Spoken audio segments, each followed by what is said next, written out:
ইসরাইল যখন খাপ খাপ দিয়া ধরে তো রূহটা তার কলিজা থেকে টেনে ছিঁড়ে ফেলে, আর তখন এই রূহ আইসা এই কণ্ঠনালী এইখানে হুলকুম এখানে এসে আটকায়, তখন এটা বাইরে হয় না, ভিতরেও যায় না, তখন সে ছটফট করতে থাকে। আল্লাহ তাআলা বলেন তোমাদের কারো কণ্ঠনালীতে যখন আইসা রূহ আটকায় তখন ওয়া আনতুম হিনা ইদিন তানজুরুন, তোমরা তো ডানে বামে সবাই দেখতেছো লোকটা ছটফট করতেছে, মৃত্যুর মুখে মুমূর্ষ, জান যায় যায় যায় যায়। আল্লাহ বলেন ওয়া নাহনু আকরাবু ইলাইহি মিনকুম ওয়ালাকিন লা তুবসিরুন, তোমরা যদিও দেখতেছো না বান্দা, আমিও তো এখানে আছি। ওয়া নাহনু আকরাবু ইলাইহি, আমি এখানেই আছি, তোমরাও আছো, আর তোমাদেরই লোক এটা। আল্লাহ বলেন অতএব তোমরা যদি ভেবে থাকো কবর হবে না, আখিরাত হবে না, বিচার হবে না, পরকালের কিছু নাই, তো আল্লাহ বলেন ঠিক আছে তারজিউনাহা ইন কুনতুম সাদিকিন, তাহলে এই নাফরমান তোর আব্বা তোরই চাচা আমি আল্লাহ আছি আমার সামনে, তোরা যারা আছো চারদিকে তোরা তোদের এই রূহ আপনজনের ফিরাইয়া দে। আমি বললাম আমি নিয়ে যাব, এখন তোরা রাইখা দে, দে রাখ, তোর বাপরে তুই রাখ, আমি আল্লাহ নেব এখন, দেখি তোর দাদারে তুই রাখ। সম্ভব? কথা বলে না সম্ভব? বড় না নওজোয়ান, সম্ভব? আল্লাহ তো চ্যালেঞ্জ করছে, তারজিউনাহা ফিরাই দে, তোর বাপের রূহ তুই ফিরাই দে। তোর না অনেক ক্ষমতা, তোর না দল বড়, তোমার না কর্মী আছে, তোমার না সন্ত্রাসী আছে, মাস্তান আছে, চাঁদাবাজ আছে, লাঠি ডোরা আনো না কেন? তোমার বাহিনী খবর দাও না কেন? এই জন্য দোস্ত, নওজোয়ান, কিশোর যুবক, বাড়াবাড়ি করো না। ইদানিং কালে আইসা তোমরা গ্রামকে গ্রাম, তোমাদের ইতিহাস, তোমাদের বাবা দাদা রক্তের ঘামের কি পরিমাণ ঘাম ঝরে এক একটা ফসলে খেতে তুমি জানো না। এই প্রখর রৌদ্রে, এখন তো রৌদ্র নাই, প্রচন্ড গরমের রৌদ্রে তোমার বাবা তোমার দাদা তোমার ফ্যামিলির বড় মানুষগুলোর কি পরিমাণ ঘাম ঝরে, প্রতিটা খাবার খাদ্যের সাথে, প্রতিটা ফসলের সাথে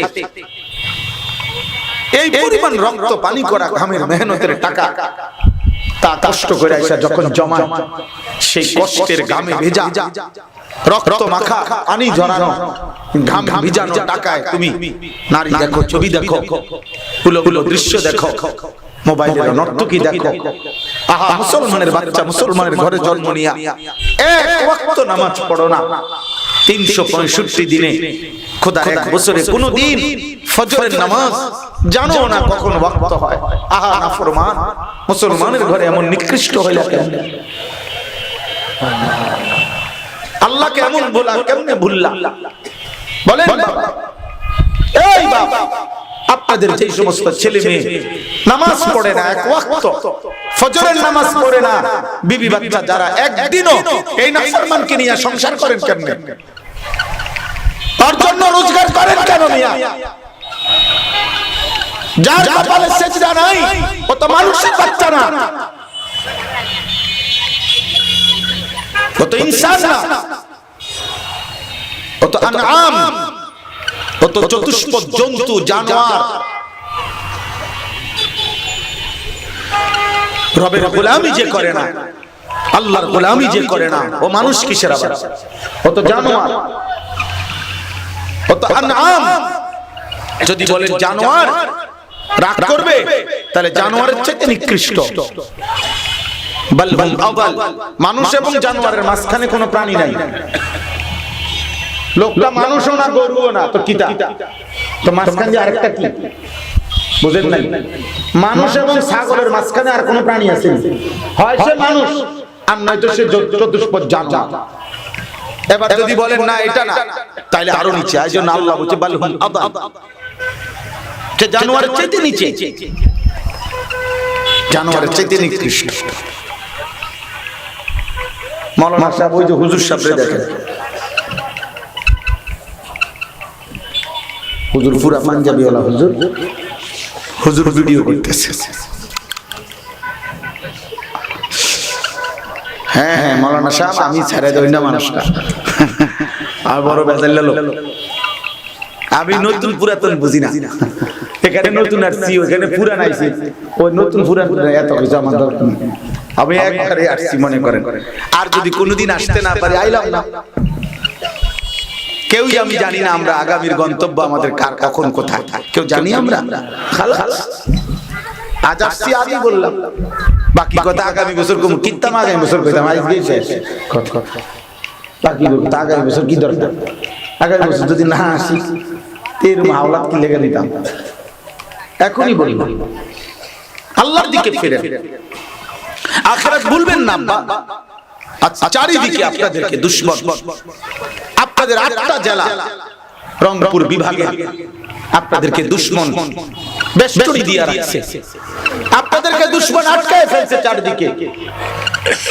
আশ্চর্য, আপনারা এই পরিমাণ বিপুল মুসলমান আছেন, এত বেশি পরিমাণ আপনারা কিশোর যুবক আছেন।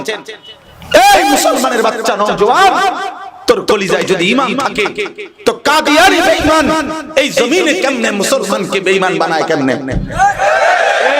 যদি তোর কলিজায় ঈমান থাকে মুসলমান, তো খ্রিস্টান বেঈমান মুসলমানের সন্তানকে খ্রিস্টান বানাবে কেন? আমার রক্তে ঈমান নাই, আমরা কাপুরুষ, আমাদের কোনো ইতিহাস নাই।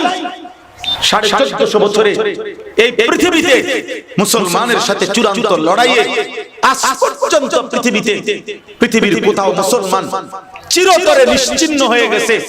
মুসলমানের আর নাম নাই, ছিটা ফুটাও নাই, মুসলমানের একটা লোকের অস্তিত্ব নাই।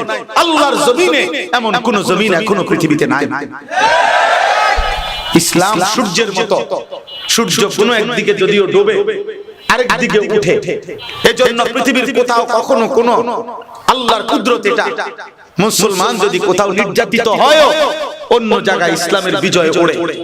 এজন্য গাজা এবং ফিলিস্তিনে যদিও মুসলমান নির্যাতিত, আফগানে ইসলামের পতাকা উন্নত। ইসলাম চূড়ান্ত হারে না, ইসলাম চূড়ান্ত ডোবে না। আল ইসলাম ইয়ালু ওয়ালা ইউলা আলাইহি, নবীজি বলেছে ইসলাম বিজয়ী থাকবে, আগামী দিনও ইসলাম বিজয়ী হবে, আল্লাহর দ্বীন টিকবে। কোন ভণ্ড বেঈমান, এই কাদিয়ানি বেঈমান এরাও থাকবে না, কোন বেঈমানি থাকবে না।